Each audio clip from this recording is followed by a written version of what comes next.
Hey everyone, and welcome back to another video. And in this video, I'm going to show you how to connect your debit card with TCGPlayer.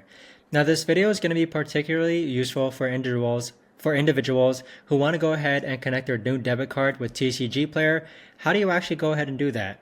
Now this video is also going to be short, sweet, and simple, guys. There's not going to be a lot of steps involved, but the way to actually do this is that first you're going to go onto TCGPlayer.com.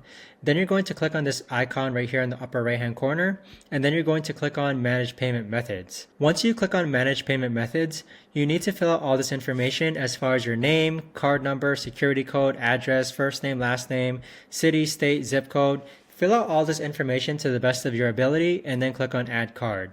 Once you've done so, your debit card should be connected to TCGPlayer now. But that right there, guys, is the best and easiest way that I know of to actually go ahead and connect your debit card with TCGPlayer. If you guys know of a better or easier way to actually do this, let me know in the comments down below. I would love to know.